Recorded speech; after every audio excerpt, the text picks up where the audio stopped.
உலக மக்கள் அனைவருக்கும் வணக்கம். இப்போது நாம் விருச்சிகம் ராசியின் தமிழ் புத்தாண்டு ராசி பலன்களை பார்ப்போம். குடும்பம். சென்ற 2.5 ஆண்டுகளாக சனியினால் ஏற்பட்டு வந்த தோஷம் இப்போது விலகிவிடுகிறது. ராகு ஒருவரால் மட்டுமே தோஷம் நீடிக்கிறது. ஆரோக்கியத்தில் நல்ல அபிவிருத்தியை காணலாம். மன நிம்மதியை பாதித்து வந்த பல குடும்ப பிரச்சனைகள் நல்லபடி தீரும். விவாக முயற்சிகளில் ஏற்பட்டு வந்த தடங்கல்கள் விலகும். உடல் ஆரோக்கியத்தில் நல்ல அபிவிருத்தியை காண முடியும். இந்த தமிழ் புத்தாண்டு முடியும் வரையிலே குடும்பத்தில் மன நிறைவும் நிம்மதியும் நீடிக்கும். உத்தியோகம். அலுவலக பிரச்சனைகள் நல்லபடி தீரும். அதுவரை பொறுமை வேண்டும். மேலதிகாரிகளின் கண்டிப்பு கவலையை அளிக்கும். உங்களுக்கு நியாயமாக அளிக்க வேண்டிய ஊதிய உயர்வு எவ்வித காரணமும் இல்லாமல் மறுக்கப்படும். தசாபுக்திகள் உங்களுக்கு அனுகூலமாக இருந்தால் வேலையில் மாறுதல் ஏற்படக்கூடும். விசுவாவசு தமிழ் புத்தாண்டில் உணர்ச்சி வசப்படுவதையும் அவசர முடிவுகளையும் கண்டிப்பாக தவிர்க்க வேண்டும். தொழில் வியாபாரம். செய்தொழிலில் நியாயமற்ற போட்டிகள் நீடிக்கும். சந்தை நிலவரம் சாதகமாக இருக்காது. உங்கள் பொருள்களுக்கு நல்ல விலை கிடைப்பது சற்று கடினம். உங்கள் உற்பத்தியை அளவோடு நிறுத்திக் கொள்வது நஷ்டம் ஏற்படுவதை தவிர்க்க உதவும். ஐப்பசி மாதத்திலிருந்து உங்களுக்கு நல்ல காலம் பிறக்கிறது. அப்போது புதிய முதலீடுகளில் ஈடுபடலாம்.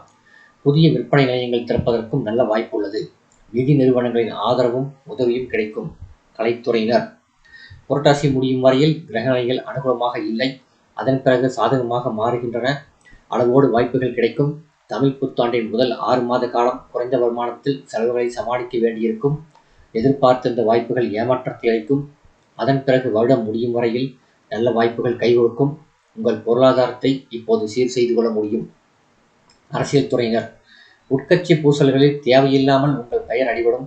மேல்மட்ட தலைவர்களும் உங்களை சந்தேகிப்பார்கள். புரட்டாசி மாதம் முடியும் வரையில் உங்கள் பேச்சுகளில் நிதானம் வேண்டும். ஐப்பசி மாதத்திலிருந்து தோஷம் விலகிவிடுவதால் அதன் பிறகு நீங்கள் நிம்மதியாக இருக்கலாம். மாணவ மாணவியர்.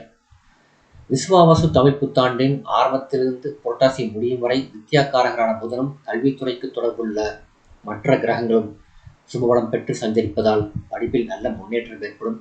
ஆசிரியர்களின் வழிகாட்டுதல்களும் ஒத்துழைப்பும் பாடங்களில் ஆர்வத்தை ஏற்படுத்தும். வெளிநாடு சென்று உயர்கல்வி பெறுவதற்கு உதவிகள் கிடைக்கும். பலருக்கு நேர்முகத் தேர்வில் நல்ல வேலை கிடைப்பதற்கும் சாத்தியக்கூறு உள்ளதை கிரகநிலைகள் குறிப்பிட்டு காட்டுகின்றன. விவசாயத்துறையினர். தண்ணீர் வசதி குறைவில்லாமல் கிடைக்கும். நவீன விவசாய வசதிகள் கிடைப்பதால் வயலில் உடல் உழைப்பு குறையும். கால்நடைகள் அபிவிருத்தியடையும். தசாமுக்திகள் உங்களுக்கு அனுகூலமாக இருந்தால் புதிய விளைநிலை வாங்கும் யோகமும் அமைந்துள்ளது. கார்த்திகை மாதம் முதல் அதிக வெயிலினால் உழைப்பு கடினமாகும். பெண்மணிகள். பெண்மணிகளின் நன்மைகளுக்கு அதிகாரம் படைத்த சுக்கிரனும் சாதகமாக இருப்பதால் சித்திரை மாதம் கடைசி வாரம் வரையில் பல நன்மைகளை எதிர்பார்க்கலாம். கணவன் மனைவியரிடையே அந்யோன்யம் ஓங்கும். எதிர்பார்ப்புகள் நிறைவேறும். அதன் பிறகு குடும்பத்தில் சிறு சிறு பிரச்சனைகள் ஏற்பட்டு பின்பு சமரசத்தில் முடியும். வேலை பார்க்கும் பெண்மணிகள் வைகாசி மாதத்திலிருந்து வருடம் முடியும் வரையில் தங்கள் பணிகளில் கவனமாக இருத்தல் நலம் பயக்கும்.